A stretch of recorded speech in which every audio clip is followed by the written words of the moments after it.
de que a cultura de Israel ela só é o que é por causa do serviço militar obrigatório. Essa é a tese desse livro e eu acredito que é o caminho mesmo.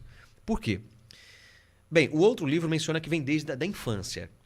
Eu acho que é um conjunto dessas coisas, mas a explosão do que eles são é ali. Por quê? É obrigatório para todos.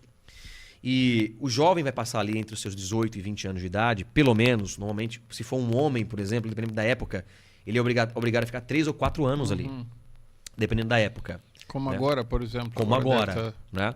Só que tem várias nuances interessantes nisso. Uma delas é o seguinte: quando eles entram, existem várias categorias onde eles vão crescendo. São patentes. São patentes. Só que é meio que obrigatório crescer também. Você não pode ficar ali como um soldado raso para sempre. Tá? Então eles vão crescendo. E ao crescer, eles participam de missões muito difíceis. É muito comum eles estarem em guerra mesmo. Não é só dentro do exército ali em treinamento, é em guerra. E isso gera naqueles jovens um senso de grande responsabilidade pela própria vida, até de sobrevivência. Então eles amadurecem muito rápido. Porque a guerra leva a isso, leva eles a isso, né? Mas além disso, o processo do serviço obrigatório ali é um processo de estudo de engenharia. Eu conheço até alguns empresários que dizem, olha, a melhor faculdade para você ser empresário é engenharia. Ou muitas engenharias que existem. Mas o core do que é ser engenheiro é ser um empreendedor. Eu não sou engenheiro, eu não sei. Mas faz muito sentido. Porque é o que acontece dentro do serviço obrigatório de Israel. Esses jovens eles são treinados em metodologias de engenharia para saberem justamente se virarem, consertar um helicóptero que está quebrado, caso no momento acontecer uma arma, ou seja o que for. Eles estudam isso ali dentro. Então eles estudam muita tecnologia ali dentro. De todas as faculdades que existem em Israel, existe uma faculdade militar que é a Harvard lá. Que é o sonho de todo jovem. Onde eles vão ter uma formação que o mundo inteiro tem interesse. Como um médico formado em Harvard. Todo mundo tem interesse. Tá? É o sonho deles. Eles competem entre si para entrar nessa tropa de elite. Só que é muito restrito. Mesmo não conseguindo entrar ali, só o fato deles buscarem a excelência para entrar já torna eles muito diferenciados. Concorda? Não tem dúvida. Isso já é incrível. Então, para resumir uma história, depois de 2 anos, eles praticamente já têm muito de engenharia dentro deles, todos eles. E eles já estão pilotando muitas vezes, é muito comum, né? 2, 3 anos depois, pilotar um helicóptero. De tanto que eles estudam para isso. E aí uma coisa importante dentro desse modelo. Os que seguem carreira militar, que ficam depois de 2, 3 ou 4 anos, são jovens. Aí eles subiram a patente, né?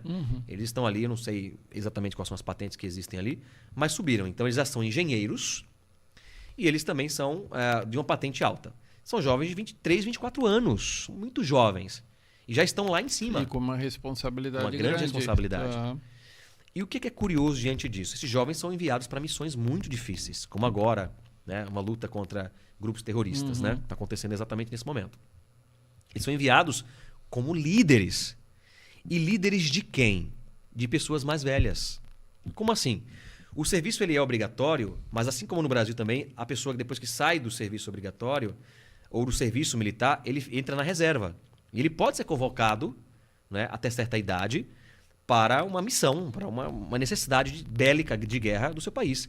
Isso é em todo o planeta, praticamente. Em Israel, a convocação ela é obrigatória para todos.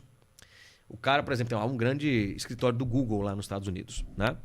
Eles normalmente colocam até estrangeiros para os principais cargos, porque em algum momento o israelense ele vai ser convocado.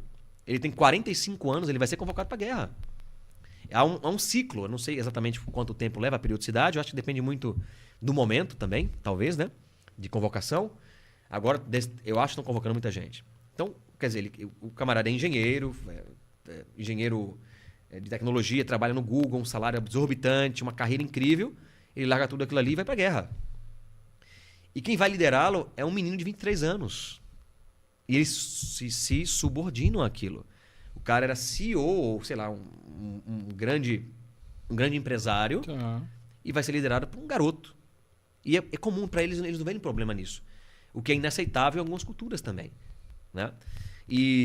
Mas é porque o garoto de 23 anos está muito preparado. Ele está muito preparado, porque ele seguiu carreira. Certo, o outro não. Claro. né? Então eles se submetem. Agora um exemplo que é contado em um desses livros, né? Um jovem, eu acho que deveria ter uns 22 anos, ele foi para uma missão para resgatar um soldado ferido por um atentado terrorista. Né? E não sabia se ele estava vivo, etc. Mas havia um localizador para achar aquele soldado. E ele foi pilotando o helicóptero com mais um soldado. O líder da missão, que era aquele jovem, que estava pilotando o helicóptero, uma coisa que deve valer milhões de dólares, né? Um objeto que ele tem uma grande responsabilidade. Fora as vidas, né? A vida dele e de mais dois que ele estava cuidando naquele momento. E a missão era resgatar aquele soldado. Quando ele chega no local, é um local que há muitos arbustos. E não tinha onde pousar. E era muito longo de arbustos, assim. Não tinha onde colocar o helicóptero. Só que a missão dada é a missão cumprida. O que ele faz? Então ele não poderia também estacionar a quilômetros, andar tudo aquilo ali, poderia ser alvejado também. Claro. Era muito perigoso. Então, não há manual para aquilo ali. Manual de guerra para aquilo ali. Ele tem que improvisar. Aí é onde entra o Balagan. Se vira. Desde criança esse menino foi treinado para isso. O que ele faz? Ele desce o helicóptero, ele inclina o helicóptero para que a hélice bata nos arbustos e ele vai capinando. Ele poderia explodir aquele negócio. Claro. Tinha que ser muito bem calculado aquilo ali. Tinha que ter muita destreza para fazer os movimentos, né? E ele vai capinando perto de onde o soldado está. Então ele pousa. E tem que ser muito rápido também, que poderia ser alvejado. Né? Então eles pegam e conseguem cumprir a missão. Uma outra história também contada nesse livro é que uma missão de 3 ou 4 soldados, liderados por um menino também, de 20 e poucos anos, vão resgatar, vão contra um terrorista que estava dentro de uma casa com reféns. Né? E essa casa era a parede com um colégio infantil. E ele ameaçava, né, que tinha bombas ali, que ele explodia aquilo ali e tal. E era uma situação difícil. E o que é que ele tinha em mãos? Ele tinha uma pistola, acho que 2 rifles e uma granada. E uma bomba de gás lacrimogênio. Era um recurso muito escasso para poder cumprir aquela missão. E ele tinha que cumprir aquela missão, porque podia matar muitas crianças ali. Né? Então, o que fazer? E como era de uma comunidade religiosa que compete com eles, por respeito, não vou citar o nome, mas o colégio que estava ao lado era da mesma religião. Dessa religião que é uma religião que combate, né, o judaísmo. Então, os terroristas eram dessa religião e o colégio também. Então, as pessoas que estavam no colégio ali, elas nunca iam se rebelar, não porque elas apoiavam o terrorismo, mas porque os terroristas podiam fazer o mal contra elas. Então, se eles saíssem do colégio, os próprios terroristas poderiam fazer o mal contra elas ali. Então, eles ficaram todo mundo ali. Então, olha uma situação quase irremediável. Tinha que se virar. E eles tinham um cachorro também, agora eu lembrei. Tinha um cachorro. Então, o que fazer? Então, a ideia que eles tiveram é joga a bomba de gás lacrimogêneo na escola, porque aí eles vão sair. Aí eles jogaram na escola a bomba, todo mundo saiu, né? Aí eles começaram a alvejar aquela outra casa, começaram a atirar na casa. Aí descobriram que eram 2 terroristas, né? Aí eles conseguiram abater um e outras balas não foram suficientes e o cachorro pegou. E cumpriram a missão. Liderada por um jovem de 22, 23 anos. Há algumas culturas que os jovens de 22, 23 anos estão jogando videogame o dia inteiro. Sim. Alguns países do mundo. Aqui eu acho que não, né? Aqui no Brasil não deve existir isso, né? Ele se tem um revolucionário, mas ele joga videogame. Né? O cabelo dele é gigante, ele pinta de azul. Você percebe a diferença brutal de cultura. É gigantesca. O jovem brasileiro ele tem muito potencial, mas ele não é educado dessa forma.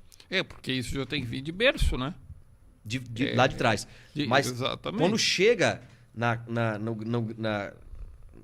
no período do serviço militar, eles já estão muito avançados. E ali a pressão é muito forte sobre eles. Porque eles têm que alcançar a excelência, mas eles já são preparados, eles não têm fraqueza para isso. De estudar muito, trabalhar muito, de se dedicar bastante. Porque ele já é parte deles. Isso é normal deles. Entende? Então, ele não é aquele jovem preguiçoso que estuda de manhã e dorme o resto do dia. Não. Ele está acostumado a ir até as últimas consequências para alcançar um objetivo. Mas aí é que está a grande sacada de uma nação como um todo, né? Porque você olha para o lado, você vê alguém performando bem. Você olha para o outro lado, você vê alguém performando bem. Sim. Você se olha para si mesmo e diz, não, eu preciso eu tenho que fazer alguma coisa. Você é atropelado aqui, né? Ao contrário de civilizações, né? Que olha para um lado, olha para o outro, tá jogando videogame junto comigo. Esse é o caminho certo. E